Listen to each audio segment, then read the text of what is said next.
Easy. Thank you. I'm fine. Really, You don't look so good.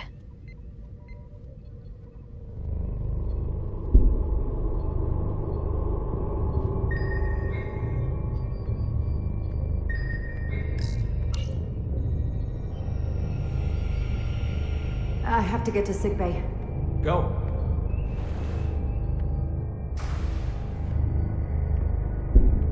Commander, help me get her inside!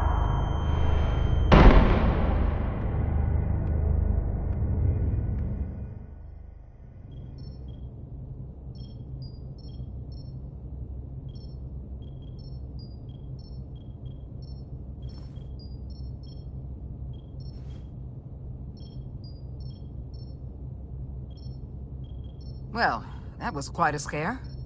A few minutes more and it would have been one of the shortest tenures on record for a first officer. Is that the engineer that was out on the hull?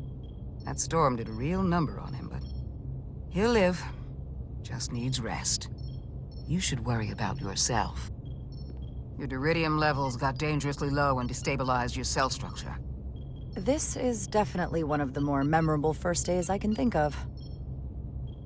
My name is Dr. Aram Duval, Chief Medical Officer. To be honest, I've never met a Kobliad before. You're... Rare. I know. I was going to say special. Your people's numbers have dwindled, despite the Federation's efforts to find a more readily available alternative to the duridium you need to survive. Yet you joined Starfleet, and managed to thrive. I imagine the responsibility must be overwhelming. Maybe even a burden at times.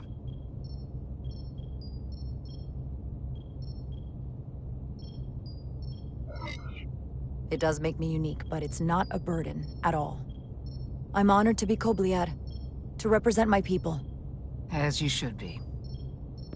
And don't worry, I won't treat you like a science experiment. I just do the science and leave the experiments to Solano. You don't agree with his methods? I don't agree with his definition of acceptable risks. Not when the lives of your crew are at stake. My professional opinion is that the accident took a toll. More than he's willing to admit.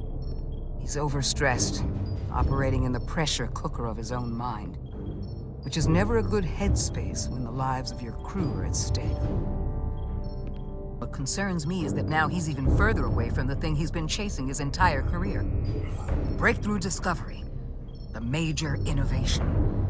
Something he can put his name on. But the more the time passes and the further out of reach it gets, the more risk he'll be willing to take. People become blinded by their own ambition. I've seen it happen before. I hear you. But that's my job, isn't it? To make sure that doesn't happen. And we don't lose sight of the bigger picture. Which is exactly why I'm so glad you're here. We need you now more than ever. And I have to give you credit for what happened on the bridge. It took guts to defy a direct order. Huh. I guess word travels fast around here. It's a small ship. And everyone's curious about the new XO. Fortunately, your cell structure's almost completely stabilized. And I'll spare us both the lecture, but I do feel it's my responsibility to remind you, without regular infusions of duridium, you will not live. It's as simple as that. Understood. Then, my work here is done.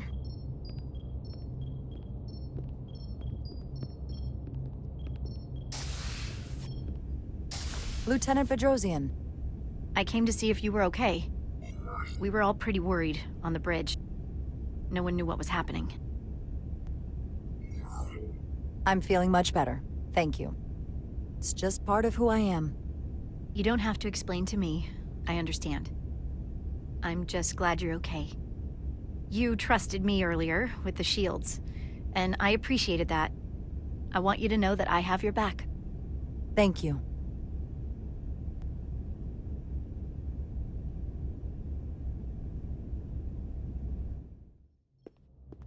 Now, Carter, the emissions that gave you that burn are quite unusual, like everything else that goes with this storm. That's a combination of hyronolin and lectrozine to counter the radiation effects. That should help speed your healing. She's come by a couple of times to see you already. Be brief. It's good to see you awake again.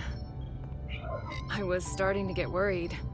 Not that you aren't in good hands with Dr. Duvall. You did take one hell of a shot, though. Ah, come on, you know you can't get rid of me that easy. Don't push me, Diaz. You do not want to see me try. No, nope. I am not getting on your bad side. I am a formidable enemy. Millie was looking in on you too, by the way. But since it's just us right now, I had a chance to think about this while I was away. And I thought it was important that I just come out and tell you.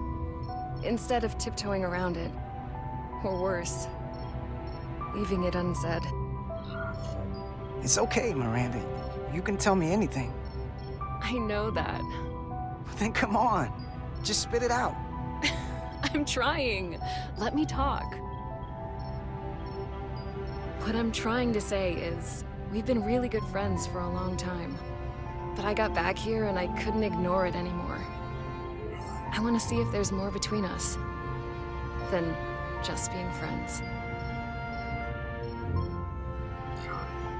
Are you sure about this? They're my feelings. Of course I'm sure. Well, I just mean, seeing me in here. After we almost got killed out on the hull. I felt this way before that, Carter. I like you. And I think there could be something more for us.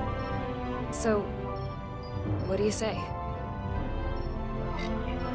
I think we should just keep things the way they are. You're one of my best friends, and you mean so much to me, and I don't want to risk losing that. I really don't. I understand. Sorry to interrupt, but the patient needs to rest if he wants to get back to his old self. Of course. Hope you get better soon. And maybe just forget this conversation ever happened.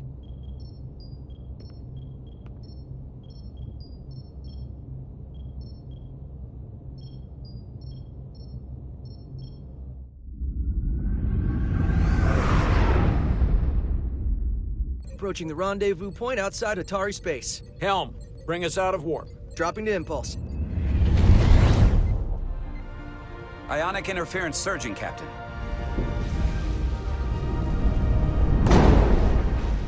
Shield integrity holding. We can take it. We are at the correct coordinates to meet the shuttle. Commander Rydek, find us our diplomat, if you will. Aye, Captain. Let's reduce the noise. Filter out environmental signals. I can manually tune what's left for Federation signal types.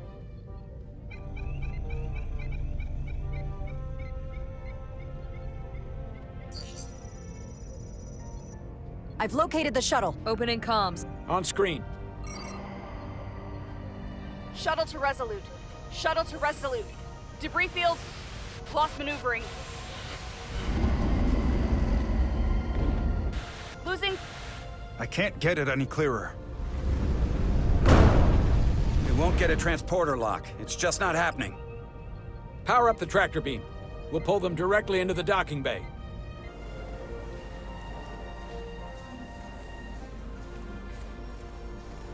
Diaz, you good to run the tractor emitter? Yes, sir. You sure? I'm sure.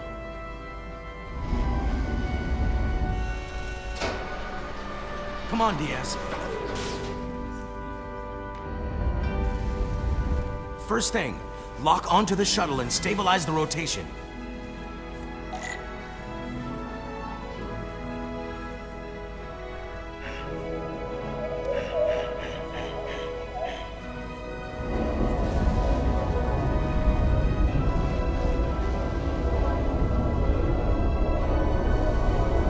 We're pulling in debris.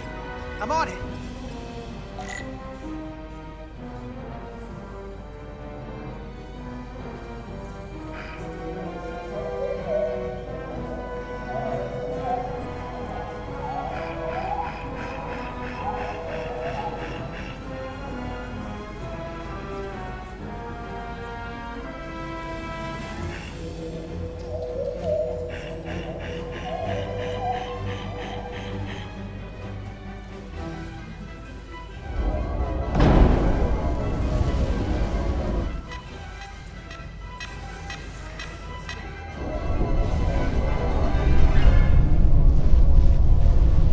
gonna take out the shuttle. There's the bridge. There's a large piece of debris headed for the shuttle. The tractor beam can't handle it. Can our shields take it? I believe so. Commander Rydek, plot an intercept course. On it.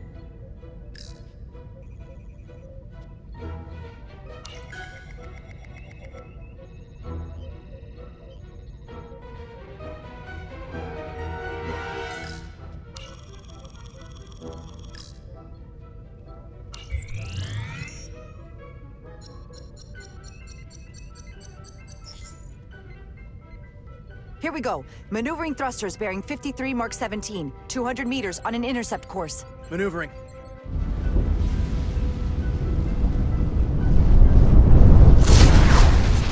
Got it. Whoa! Someone's working hard on the bridge.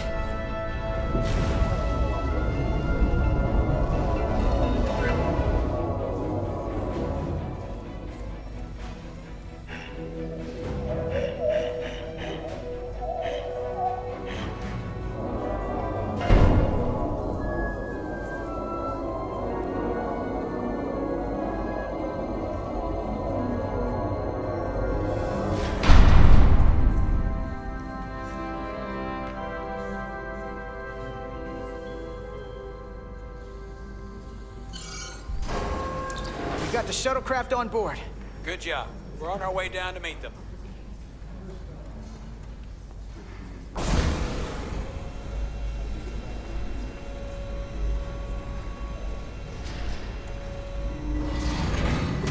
Terra firma, so to speak. Ambassador Spock?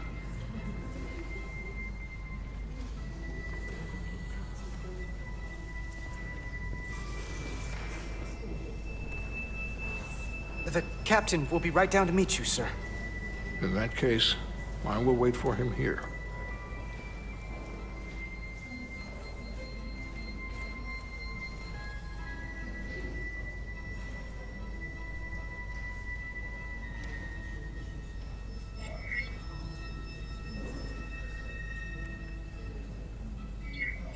Well, let me be the first to say, welcome to the Resolute, Ambassador. Thank you, Petty Officer...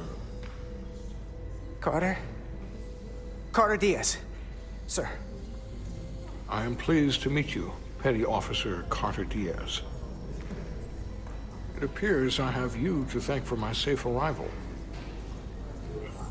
Your assistance arrived not a moment too soon, if I may say so. Well, it wasn't all me. I got some help from upstairs. A bombastic approach to clearing debris. We thought we were prepared for our arrival in Hotari space, but it is evident my craft was not sufficiently robust for such intense ionic activity. The storm has been pretty intense. There was an element that was most unusual. Before you came to our aid, our maneuvering thrusters and impulse engines were rendered inoperable. So we attempted a short traversal at warp speed, only to find that we could not achieve warp at all, even though our diagnostics computer showed no faults or anomalies. What do you make of that?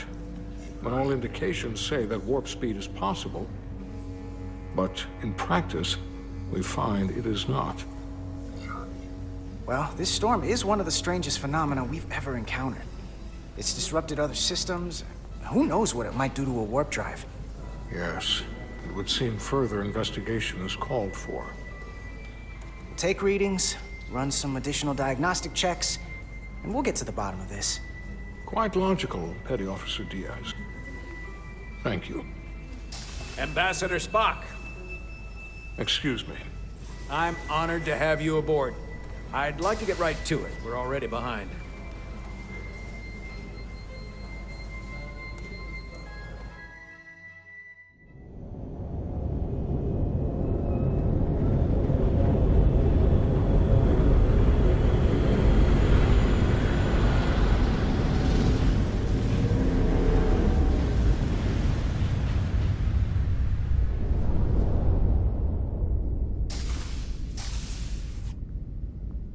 Ambassador Spock, my senior staff.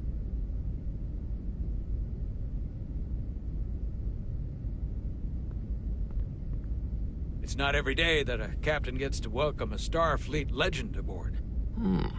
You flatter me, Captain Solano. But legend implies the past tense, whereas I am very much focused on our present circumstances. I didn't mean to suggest you were stuck in the past. You're right, Ambassador. Not the most diplomatic choice of words. We're all curious about the future, Ambassador. Specifically, what exactly are we getting involved in here? We got the basics from Starfleet. Two formerly peaceful neighbors are now on the brink of war. Indeed, and the tension between them grows fiercer by the hour.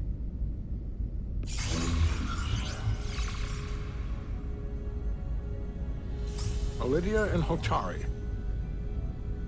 Elydians are the more advanced species. They made first contact with the Hotari over a century ago. This is Tau, the Hotari moon. It is rich in dilithium, and for decades, the Hotari and the Elydians have shared a mining operation there. The Elydians provide the technological resources, while the Hotari have served as the labor force. The stability of that arrangement was the source of their peace, until recently.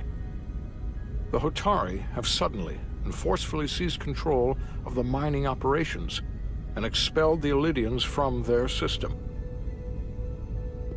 That is the official story, as told by the Hotari when they requested Federation mediation. But the details remain scant. Communications between all parties have been limited by the ionic interference. How is it the Hotari were able to turn the tables and take the mines against superior forces, especially after decades in this arrangement? Unclear. The answer to that question may be the key to a new, lasting peace, and one that I hope we can uncover during these negotiations. But it is unlikely the relatively primitive Hotari forces would stand a chance against the Elydian fleet if this escalates to open war. Left unchecked, this conflict will result in more bloodshed, which is what we are here to prevent. And the dilithium trade hangs in the balance. Clearly, the Hotari have been exploited in this relationship.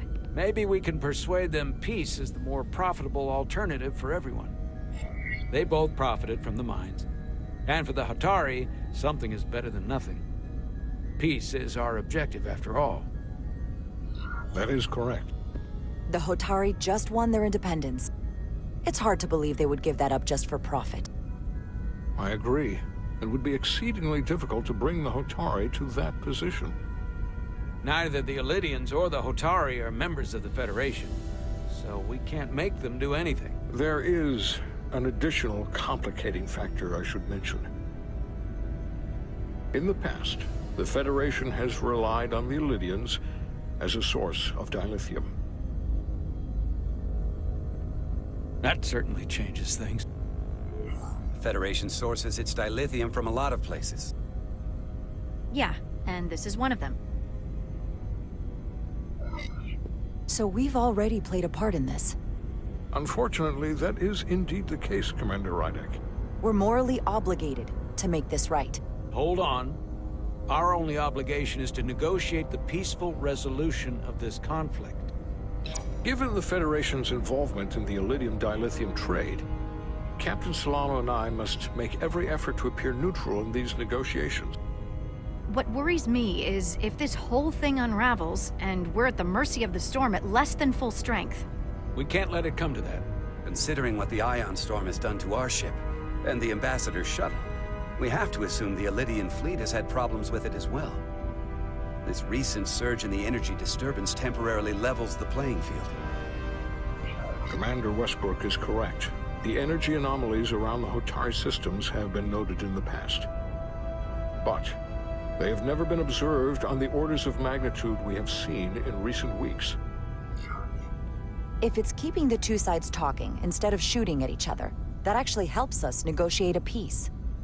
And we'll take advantage of that as long as it works in our favor. And when it doesn't? All the more reason to learn as much about it as we can while we are here. We do not want to be caught unprepared should the energy anomaly continue to fluctuate. So I trust we understand our circumstances. We're operating on a strict timetable here, and we're going to be leaving for the negotiations shortly. Commander Westbrook, I want you to leverage our systems to investigate the anomaly from here while we're gone. Aye, Captain. Thank you all. Dismissed. I want to speak to both of you privately.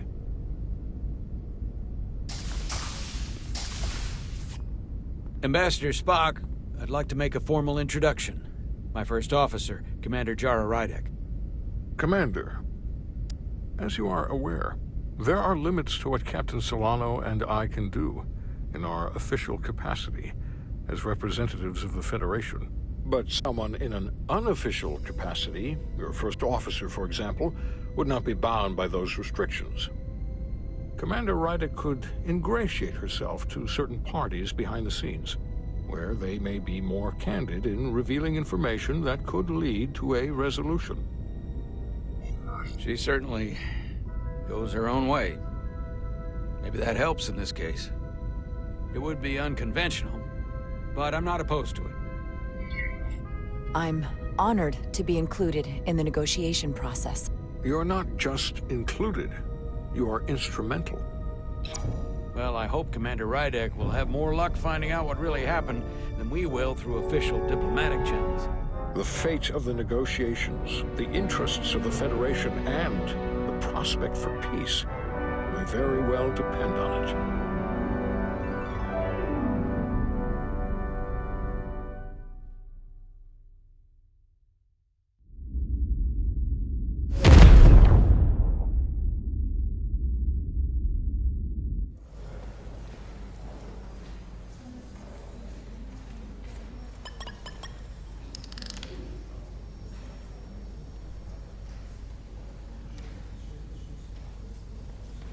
Mr. Diaz, I understand you have already discussed the warp drive failure with Ambassador Spock? I have. It is imperative that the Ambassador's shuttle be flight ready. I need you both to ascertain the root cause of the system failures he encountered. I'm surprised, Commander. I thought you would have wanted to work on Ambassador Spock's shuttle yourself. I respect the Ambassador and his many accomplishments, but I do not derive any satisfaction from interacting with his shuttle as if it were somehow transubstantiated through its association with him. Especially when I have the entirety of this starship to concern myself with. I am not the chief engineer of this shuttlecraft. When you look at it logically, yes, it is just a shuttle. No different than any of the others. There is plenty that is different about it, and that is what you are to investigate. But please limit your findings to observable scientific phenomena. We'll try to restrain ourselves. Then I will leave you to it. Make note of any abnormalities in your report. Carry on. It seems like he's warming up to us. Yeah. Even Chovok has to look at that face and know you've earned some real respect. And I have to admit that I owe you one. You were right to make me go first. I don't know what I was thinking. You did the smart thing. You've pulled me out of trouble how many times? Call it even. Okay. At the very least, maybe I can track down that bottle of Saurian brandy you're still on the hook for. But first, we have work to do.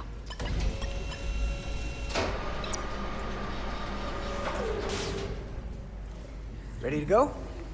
All set. Let's run the diagnostic.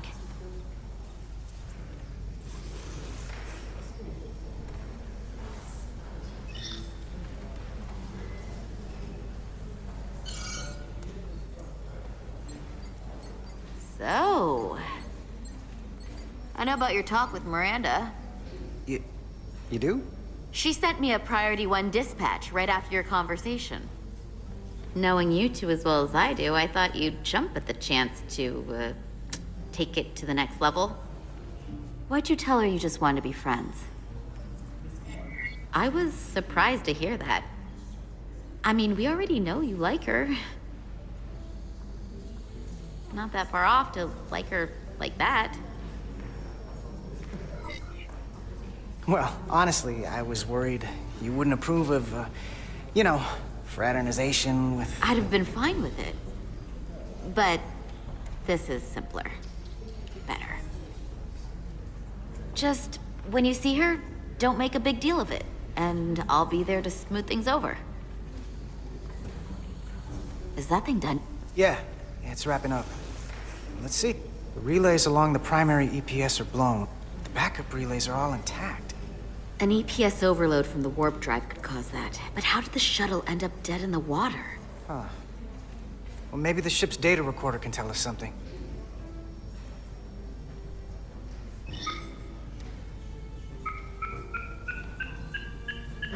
Here. They were only about 8 minutes from their plotted warp point. No faults, just those warnings. What are they?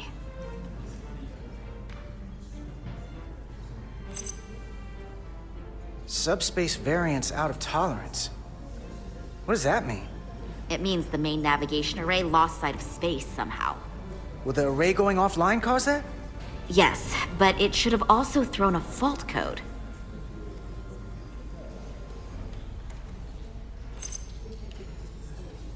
There was a complete warp cascade failure. Wow. They're lucky the shuttle didn't turn inside out. Makes me think the computer panicked on the warp field equation. The warp field became inverted suddenly. I've seen this happen when the center warp coil cracks. A cracked warp coil throws a fault code. Still, we should take a look. Any one of these failures should have thrown a fault. If it was caused by a system failure. None of this caused the relays to blow. Roll forward to when that happened. Yes, ma'am.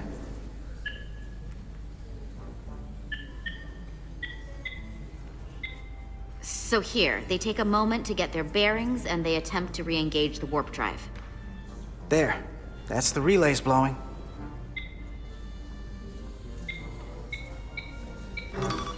And look, there's another warp system alert. They're all the same.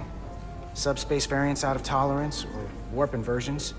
Finally, there's a complete warp cascade failure. Then it's one of two things. Either a warp coil is cracked, or the navigation array is offline. That makes sense. Divide and conquer. You want to check the warp coils or the navigation array? I'll check the other. Let's not overcomplicate this. One of these systems is likely broken. I'll check the nacelles for a cracked coil.